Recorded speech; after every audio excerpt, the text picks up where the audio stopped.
You are listening to Wicked Psychotherapists, a podcast where two psychotherapists show you that taking care of and learning about mental health doesn't have to be wicked hat.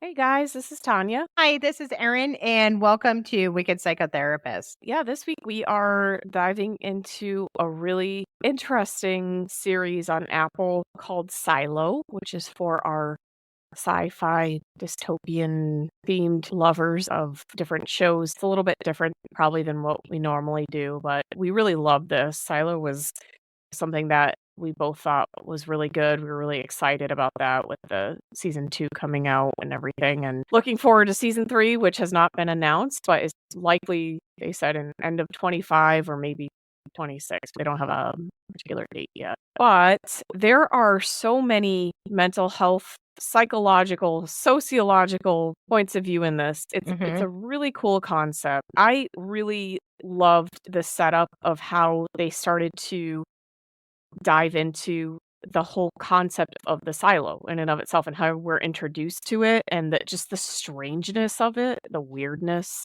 of, that people are living in this underground structure where it's got different levels and it's kind of like a spiral staircase that kind of carries them up like a big giant silo. And that different levels kind of indicate different hierarchies and its own self-sustaining bioverse. But the thing that we start to notice is people cannot question a lot of the things around the history of the silo, things that happened before the silo's history. Yeah, the before times. The government. Yeah. Like anything outside of just surviving within the structure that's set up for them. I really thought that was kind of a little bit crazy, and it just was really cool though to see like, oh wow, there's different levels where there's, people that are growing food on this level. There's judicial, which is the governing body, and IT has a very high standing in the government, right? So that kind of says something in and of itself. And we start to learn these different characters and different people that are kind of questioning the status quo. They've been maybe having to live and say like, okay, these are the rules. We look at the collective and the overall good instead of just the individual. But some people start to kind of question what this is about.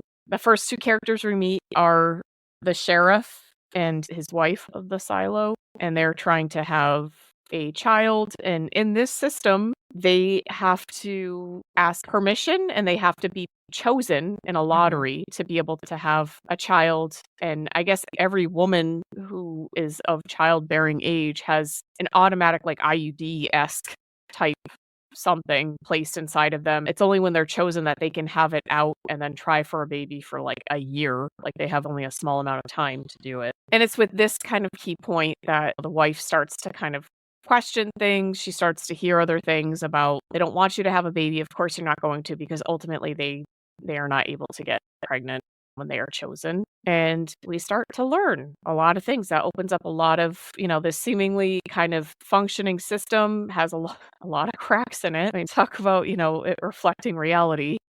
It's, there's a lot of other stuff going on behind the scenes and things that are not, are presented one way, but are actually very different in this system. So yeah, that's really how we get introduced to this atmosphere of the silo. It's so dingy and gross, and you figure it's been 140 years of people living underground in this, tube silo thing. So it's probably not, even though they have things circulated, it's probably not always the cleanest air. I just thought of something. Where do they when people die? Where do they bury them? In the garden? In the garden. That was shown. That was shown in one of the episodes where they bury them and they put apples over them and stuff or something, and just kind of use them as fertilizer. So your dead body is used to help sustain the silo. Like everything is literally helping to sustain itself. But there's so many themes here that involve psychology, mental health, because anytime you have a closed system, there's definitely going to be some stuff that comes out of that. And then we see that the sheriff's wife, she really is questioning to the point where she ends up ripping out her IUD and saying she wants to go out, which apparently that declaration, if you say, I want to go outside of the silo, which is just so taboo to say, if you say Yeah. that, you will be sent Yeah. outside, which is supposed to be this poisoned air place where you will not, nobody's ever survived. Yeah. She just dies. That's what they're pretty much taught. it's like a death sentence. And it's one of those things too. Once you say it, you can't be like, oh, but it's just kidding. So Yeah. so she says it. She ends up going out. A while later, her husband, who's the sheriff, does the same, and he appoints somebody from down beneath in mechanical to become sheriff, and that's where a lot more questioning comes in to the entire the series, and you really start to realize all the psychological ramifications and impact that living in the silo has on all of these people. Yeah, and that brings into mind like the structure of the hierarchy of the different levels of the silo. The down deep is kind of known as the untouchables, people that are not looked well upon, but they keep the silo running with the generator. They have the most important job, yet they are not really respected and they're looked down upon. The sheriff decides before he goes out, he wants to appoint Juliet, who becomes she's kind of like the badass, worker in the down deep. She keeps the generator going. She has a natural sense to the generator. Yeah. She understands its rhythms and everything. She's very much this kind of heroine character. She's the hero. Yeah, and she's been there since she was 13, so she really knows the lay of the land and how things are made, because the person who kind of was like her pseudo parent since she was 13 is a big tinkerer and likes to build stuff and take things apart, Walker. And so it seems like Juliet has an innate ability to question things and to fix things and just understand things that other people don't really question or want to know how they're made or what is causing people to behave a certain way or different things. Yeah, and in that we also see within Juliet's personal history, her brother died when she was younger of an illness that really couldn't be helped, and then her mom ultimately, was unalived herself because of that factor. And I think from that, Juliet was from a young age very kind of angry, upset, disconnected, but also kind of put her at a different place to not be within the silo in and of itself and kind of move along with what was expected of her. And I think she really did question things, and she wanted to be in a place such as the down deep, the lower levels, to be like, okay, I can actually do something that makes a difference. And I'm not just kind of, living this lie. What kind of feels like a lie. Yeah. And she would have been able to, it's interesting too that she chose to live there because she would have probably had a very, almost like a posh life because her father was a doctor and she would have been up a lot of levels. Like there probably wouldn't have been a lot of difficulty for her, but she chose a very difficult physical life for herself. Yeah, and she does say something like, when she's working or something, like it kind of keeps her mind off of things. Like she kind of can't think of how painful probably losing her brother and her mother really is. And so she just needs to kind of keep busy. She goes down at a very young age and, her dad ultimately sees, okay, maybe she needs this and gets taken in by Walker. And like you said, Walker is kind of more her mother figure. And she's known in the down deep as somebody who really knows her stuff. She really is connected with this. She really, I think, needed some truth in that way. She needed some validation that, okay, there's a problem to be fixed and I can come up with a solution. As opposed to all these rules that she was sensing, maybe stuff was just off. This wasn't supporting life and a good life, in the rest of the silo. Yeah. And also I was going to say, like, you probably even have asking her father and going down to mechanical was probably her way of figuring out her grief and, being physical with everything was probably her way of processing things too. Because she doesn't always have to think about the people she lost, but she's also able to fix something and to stay busy and keep her mind busy. And it does seem like her person that she was kind of stuck with, Walker, is somebody who likes to talk and probably would help her process some of those feelings when she was ready. Yeah, she definitely kind of has that tough love approach of kind of like, okay, this is, I'll give you this, but you kind of need to move on to do this too. Like kind of that, structure she needed. Right. And she was pretty real with her. So I think that's kind of what she needed. But Yeah, Juliet is the main protagonist. She's the character that kind of pushes all the bounds, helps us to be able to see that there is a lot of crap that's being covered up by the government Hmm. of the silo. There are things going on behind the scenes that are keeping people in the dark, keeping them ignorant from questioning the outside. Even the thing where they can see outside in the world is possibly some sort of, at first they think is, or Juliet starts to suspect is maybe some sort of not a real representation of the Hmm. outside world. And Yeah. so just kind of even questioning the entire system of things. Hmm. And it really, you really see how an isolated society and the fact that they are not allowed to there's no, in the rebellion, they always talk about the rebellion, and how the founders are like heroes. And the rebellion was, they burned all the books and the things that they had to, from the world before, and possession of any relics or things that are from the world before, such as Pez dispenser, which you'll see playing out there, is something that is forbidden. It's something that could get you, quote unquote, sent to the Hmm. outside, which again Yeah. is like a death sentence. Yeah. You don't want to have a relic. You don't want to talk about the time before. You're not allowed to. You're not allowed to question anything, which, again, these people are just supposed to trust. You trust their government, trust everyone who's told the stories, or just like, all right, and the thing that they always say, like, we don't know why we're here or how long we'll be here. We know we've been here for at least 140 years. So they don't really question it. They just, they're like, all right, we don't have any old books. We don't have this. We're just, from this point on, we're just keep on doing what we're told. Yeah, and I think that's a survivalist mentality, right? Of like, this is what we need to kind of keep this sustained, because otherwise there's going to be something that upsets the balance, and this silo depends on balance and structure. And I think Juliet threatens that for them, and so she becomes kind of a problem. She Yeah. discovers a lot of things that, because she ultimately does become sheriff, and by doing so, she kind of has access to some other things that she starts to see, that there are a lot of behind the scene things that are not known to the public, that it starts to have her questioning more and more, to the point where she is sent to clean outside. Yeah, they make it up that she says it. Like, they're like, oh, Julia just said she's going to clean. She's like, no, I never said that. The government or whoever, is a little more powerful. And so it's very easy to convince everybody else that this is what we heard. This is what she said. Yeah, they have total authoritarian rule. Like, if we said this, that's what goes. So they're very much this is what we say goes. And even to the point of making stuff up, which they do in several instances. Mhm. They kind of just plant evidence. They do various things just to be able to say, this is how things need to run. So it's very authoritarian. It's not a democracy at all, because I think they allude to this at some point, like a democracy wouldn't work in this, because we need this to survive. Which is interesting too, because I think the people believe that they're in a democracy, because you'll even see, like, at the very beginning when they're talking to the old mayor before she died. Some people are like, oh, mayor, blah, blah, blah. I voted for you and I'll vote for you again for the next election. She was mayor for like 40 years.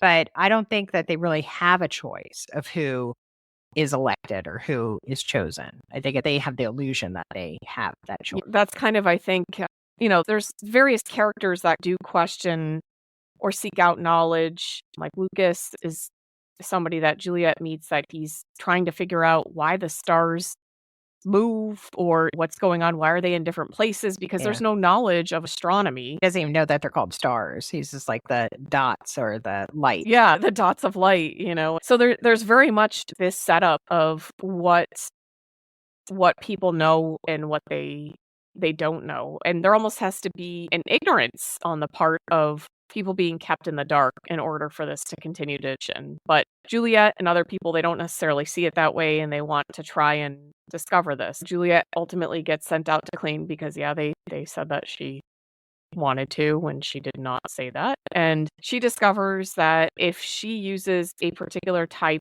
of special tape that can keep out the poison, and we're a little unclear on this. We were talking about this. We weren't sure if it was that the suit was poisoning people who would go out to clean, or if it's something in the atmosphere that keeps the poison from coming through the suit.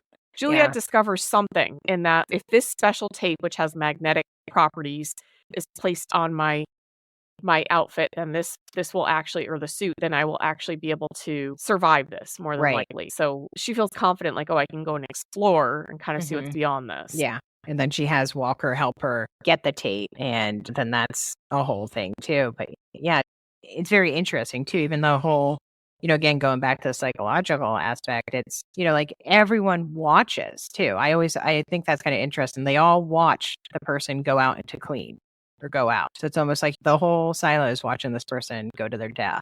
They know usually people don't make it. It's like maybe they'll make it to the hill and pass out, and they all want them to clean because then they can see what it looks like. Oh, it's so crummy and dead. All right, we can't go out. We have to stay. Yeah, I think it's so interesting that they call it going out to clean when it's basically saying you have a choice to help out these people knowing you're going to die. I mean, ultimately, before Juliet discovered this, ultimately everybody would die that would go out and be sent out to clean.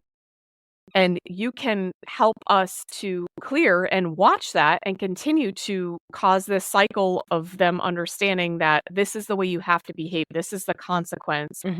Or you can just go ahead and be selfish with the understanding that people will want to be able to see this. And what we figure out is that they are planting a false image in the suit of them. When you walk out, there's kind of this like VR type image being projected into the people in the suit that looks like it's blue skies and green grass and birds flying in the air. And so that's why they're cleaning. That's why the people ultimately, like up until Juliet, had always cleaned, because that's what they're seeing. And they want people to have a clearer image of this. Right. So they would clean to be like that. But that, the motive on the government's part more than likely was to be like, watch the consequences of what happens, get a clearer view of that. Yeah.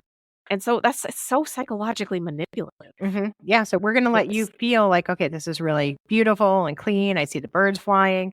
I want everybody to see this. But the government, IT, and everyone still knows they're going to die in like 5 seconds because either the suit is poisoning them or the air is poisoning them, but we know something and we know what it really is going to look like. Yeah. Except for with Juliet, because she figures out something with the tape and using the tape, and she is able to get past that point that everyone literally dies on a hill. They die on a hill.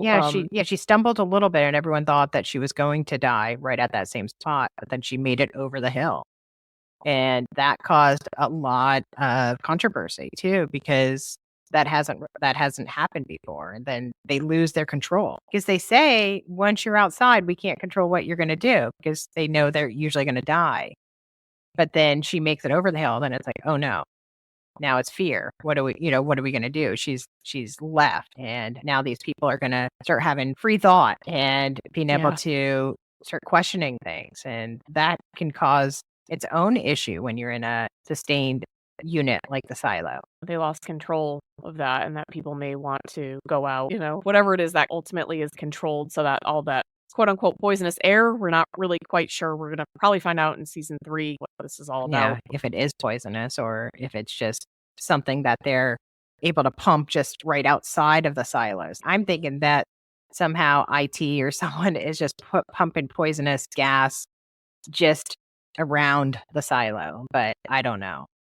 That's what I had thought. It was either coming from the uniform or around the perimeter, because they all kind of seem to die around the same time, at the same point, but before Juliet.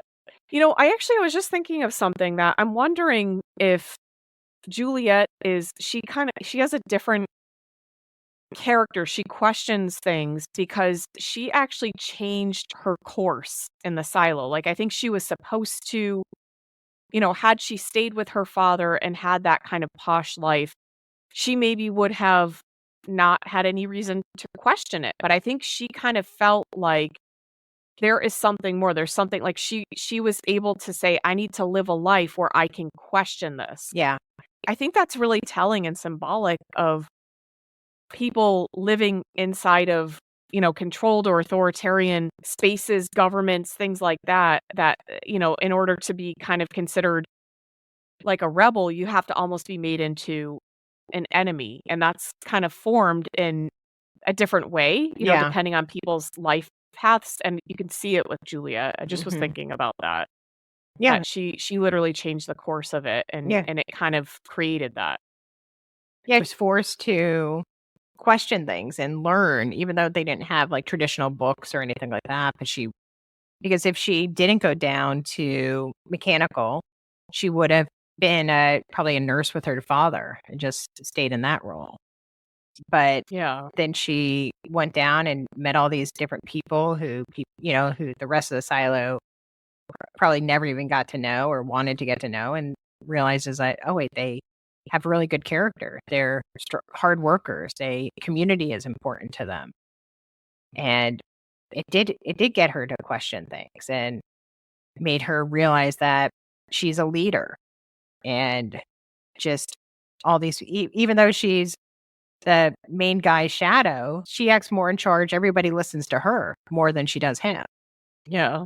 She's the person that knows ultimately. She is a force to be reckoned with, and she's the first one, not surprisingly, that can go beyond that point, beyond the point where everybody dies on the hill on the outside. She does not clean. She rebels against that. So she's the first person to do a lot of stuff. And ultimately, we see that she feels the air running out and she's able to find another silo. She realizes, oh my gosh, there's another silo out here. Yeah. And this silo was once the same, probably, as her silo, but it's basically almost extinct. It's not like a functioning silo. Yeah, where they open the hatch or whatever, and it seemed like there was a rebellion that just did not go well. Yeah, everyone started to die at a certain point, and we're still not completely clear as to why. If it was, because people started to think, it sounds like they thought that there was something saying like, oh, this is a myth or something, this air or whatever, which is kind of, I actually thought that too at some point. So it's almost kind of like different stages of rebellions, and who knows, we learned there's other silos too out there. Yeah. And Whatever so they who say, knows? 52 silos total or something. I think so. Yeah, and so I don't know, maybe there's various, it's almost kind of like, it seems almost like an experiment, like there's watching, because they have like where Lucas and Sim's wife ended up talking to the AI person or whatever it was. So it seems like there's either another silo watching them or something is controlling everything. And maybe it's just a weird experiment on humanity. Yeah. And I mean, maybe it's, as some article I read posited, like, is it just AI? Is this how humanity ends? Is this how, like humanity ends up being controlled by, AI? That's just a posited theory. I have no idea if that's what it is, but we're probably going to learn more about that in season 3. I just think it's really interesting, all these different points of, societal control and power, hierarchy, collective psychology, right? Have to be able to have something to function. Everyone has to believe the same things and have it play their roles. Everybody has their own role to play, and they have to maintain that. You can't imagine somebody being able to call out sick, because then it's just like the silo doesn't function. Well, they can't. Like the first woman that you're talking about, the first sheriff's wife, she would call in sick, but you'd have to pay credits. It almost like you'd have to pay to call in sick. Yeah. You had to give Like credit. it's a lot of sacrifice. Yeah, that's right. She did. Yeah. Yeah. And, at what point is there truth and at what point is there order, kind of thing, and what's for the greater good, and what is something where people are just taking power and using it for themselves? And I think that's a question that carries all throughout. Yeah. Well, that's what you wonder too. The IT guy, the Tim Robbins, I can't remember Bernard or something. He is now like the self-appointed mayor and IT. And so he seems like the power is very important to him. He seems like he's in it for who can I hurt? What can I control? It does not seem like it's for the good of the silo. It seems like it's for the good of him. Yeah. And I do wonder if that's kind of what it, like in these silo setups, it seems like there has to be, in order for this to run, only very few people who have the power, the knowledge, the control, and the knowledge is the power a lot of the times, and the awareness, and how that ultimately is something that, can get to people's heads and kind of realize this is the only way I can have any sort of maybe distinguishing myself from everything else and the misery of everything. Yeah. And then that can just, kind of topple the whole system of like, is this something that's justice for everyone? Is this fair for everyone? And, obviously not. But yeah, it kind of highlights the danger of really authoritarian governments or ruling bodies. Yeah. But at the same point, you see when everybody is ready to rebel and like kind of run out of the hatch and everything, that's dangerous too, possibly. Right. And Yeah. so it's tough. It's Yeah, tough to it have is. that. Yeah, and I do understand that too, like the need for limited information, but it also seems like there could be a balance where people do know a little bit more of the truth. But it's difficult, and I know they're probably just trying to shelter them. This is what we've been doing for 140 years. We don't allow anyone to have free thought or really have too much knowledge because for fear that they will want to leave. Yeah, and they'd want to build their own things. They'd want to have their own control over certain things, knowing that like, oh, I could have this. They don't even know what they can't have, Right. what is possible. Because once you have that, then people want things for themselves. It's not for the greater good, like constantly the way that this so purely is designed to be. Yeah. And so it really is for survival for that. But at the same point, people are individuals. They're going to want to know things. They're going to want to feel things. They're going to want to have things. And I think that's the biggest struggle that we see throughout. But with Julia, we see that she just she wants truth and she wants things to be fair. So I think that is something that is different and that stands out. Yeah. As, the protagonist, the main character person. And she really has like a strength like no other when she gets into the other silo and she go down with the kind of scuba diving equipment that she rigs up solo. Yeah. I'm just like, holy crap, that is frightening. And that water is probably gross and icky and dirty. It icks me out. I mean, Well, and especially she had mentioned in the other silo what a fear of water that she had because she wouldn't be able to go down all the rope all the way like George did because she's like, oh my gosh, it's water. You don't know how deep it is. You don't know what it is. We've never seen water this big. And so then she's going into it in solo silo. And it's just as deep, just as dark, but she's like, I need to do this. I have to get this helmet. I need to get I need to go in. And so she works through her fear and her anxiety. Yeah. And she is ultimately, I think, working for the greater good for people to be able to see this and to know this. This is not a selfish need, but she is kind of pushing the boundaries for like, she just knows that there's something more going on. Yeah. And yeah, it really does freak me out though when she runs out of air or stops suddenly and then she gets pulled up to the surface really quick and that part freaks me out. I think this is a really interesting show, a series where it's going to continue on. We don't know for how many seasons yet, but there is going to be another season. If you like talking about sci-fi and there's kind of this social psychology / psychological elements that are built in with like political undertones. This is definitely a really good series to watch. Yeah. Yeah. And it does have like Tanya and I were talking before too. It's like has so many different tenets with psychological. Like, you have the, people have like the disorder that they talk about but it's probably just like a lot of anxiety, like where they get the shaky hands and, the syndrome. And you have family dynamics, you have groupthink, collectivism, like you have the government, you have, like a lot of different, and it's interesting too, because they really can't talk about their psychological issues. They can't talk about their anxiety or their depression or their fears because there's no room for it. Yeah. So they just have to kind of work through it or act like it's not there. Yeah. It's very much, it gets very repressed and then it comes out in like tics and spasms and, like Sheriff Billings, I think it is, that he has the syndrome and he's trying to hide it because you can't have, you get stigmatized if you have that. Yeah. Almost like mental health, right? Yeah. Like you don't, there's no room for it in the system at all to have individual symptoms towards this. You just need to keep functioning. You just need to keep the silo functioning. Right. You need to do your job. You need to, so that gets very much kind of like weeded out as like, you can't show that if you have it, even though of course people are going to have anxiety and depression and mental health concerns. But so that was definitely a very interesting thing. And the way they call it the syndrome, is, and it's interesting too with him. his syndrome disappeared once he started to when he started to go down to mechanical and he started to realize like there's something bigger than me. I need to start questioning stuff. And that's when he noticed, and his wife is like, wait a minute, you're not shaking. So it was like almost like that, putting that energy somewhere else helped his anxiety. Yeah. Yeah. Being able to see something more, like I think to have his anxiety validated and his stress of like, there's something not right here Right.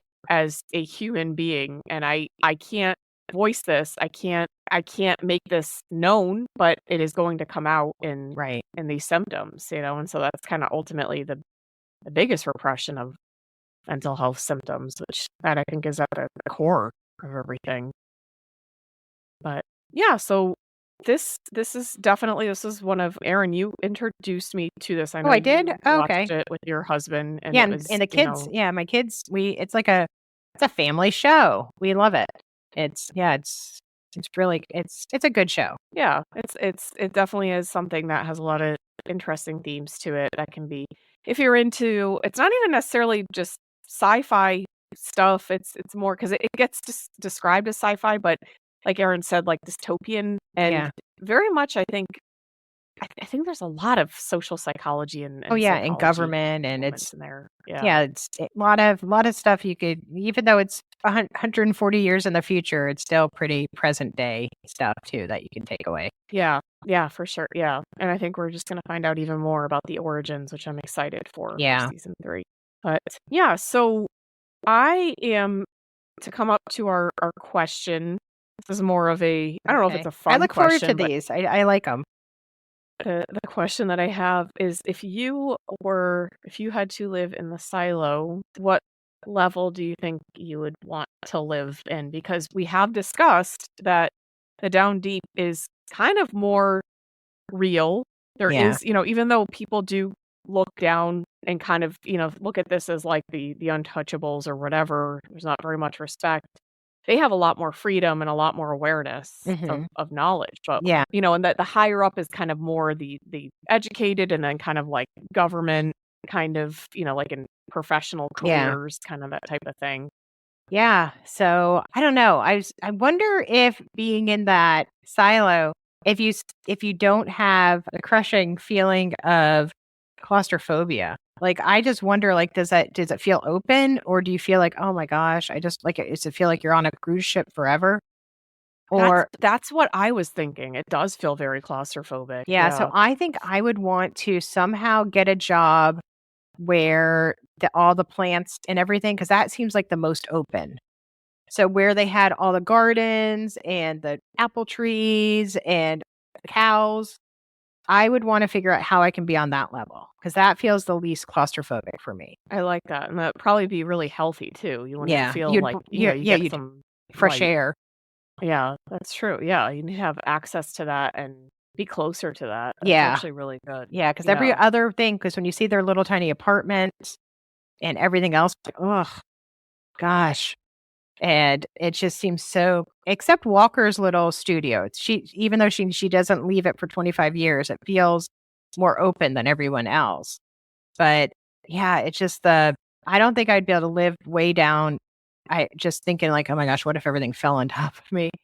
But I'm a doomsday. But I just the idea of being claustrophobic. But I guess once you're born in it, you don't really know anything else. You probably don't have claustrophobia. Yeah, that's true. Yeah, because there were generations that were born into it. Yeah. What about you? Where would you want to live? I like your point about that with being near the plants and like being more, it would feel more open. I was originally thinking I would probably want to be in the middle somewhere, because I think I would not want to be up towards the top where there's more, I feel like you're closer to the government and they can kind of like survey you a little bit more. But I think there's probably some resources that you'd have access to being in the middle, but you'd also be far enough away from the like eye of the government kind of thing. So kind of like maybe a little bit more strategic, like in terms of just the levels. Yeah. And the middle looks a little more fun. So when you see them walking down, it always seems like the middle section, there's like, it's decorated a little bit more fun. The market is there. It just seems a little more lively and less, brown and dirty and just. Yeah. Yeah, it's more like they have like more events and like the celebration of like the Founders Day or Yeah. whatever. It's always kind of there. Yeah. It's kind of like the general like populace, I think. They're just like, yeah. So I think that would probably be like just kind of as like a safe spot. That'd probably be where I'd gravitate. Yeah. Well, we can visit each other because I'd probably be a few floors up from you. Yeah, that'd be. Yeah, I think I just wouldn't want the government on my butt too much. Yeah. So I Yeah. don't know, but yeah. So let us know where you would if you've seen this. There's a lot of spoilers in this. We're gonna have to Yeah. put that We'll 'cause I have to didn't say write that at the spoiler. beginning. Yeah. Yeah, because it's a really great show. It really takes, I think, a lot to kind of just invest in it, but like it's worth it. Like you Mhm. get really like I was really sucked in Yeah. like from the first episode. I think Yeah. it was pretty good. But let us know what you think about it, what level you would see yourself as, if you can even picture that, because once you see these things, you might be like, no, just not going to do that. Yeah. I would be curious what the very top level looks like because they don't show that. Like, or is that where the IT is? Like very top floor. Yeah, I don't know. That's a good question. I know that the Juliet's father is a doctor and he's kind of on one of the higher levels. Like Right. when she first sees him, like, or somebody visits him, like you kind of see a little bit of it and you kind of are like, okay, there's a lot of like professionals up here, quote unquote, Right. people that are needed, in terms of like those professions a lot, Right. but we don't really get a sense of that. So I'm not sure. I don't know. Yeah. But I also feel like my instinct is to go towards like the place where there's the exit. I don't know. And that of course that's just me thinking that now and not. So you would obviously want to living go in a outside. silo. I think that would be my like I'm always like when I go to a hotel room, I always want to sleep on the side where there's like it's like closer to the door. Yeah, be that's like, where okay, I I am can run too. out. Yeah. Kind of thing. So yeah, let us know what you think. This was definitely really something that we enjoyed, and we will be, we look forward to anything that you want to let us know, anything we left out. Follow us on our socials. You know them by now at Wicked Psychotherapists and the Wicked Psychotherapists for Facebook. Yeah. And we now have YouTube. And we now have YouTube. That's right. Yeah. And it's So check Wicked us out Psychotherapists on YouTube also. if you want to see my tired face and Yeah. just See me sleep go over because I there. can't make eye contact. My eyes can't stay open. I mean, I'm awake, but for some reason when I'm on video, it's like, what the hell? So The eyes do their own thing. yeah, they don't know what to do. But yeah, so this is good. But let us know. Give us any comments, any suggestions for future episodes. We always love that. And don't forget, stay wicked. And keep your mind well. All right. Have a great week. Bye-bye. Bye, guys.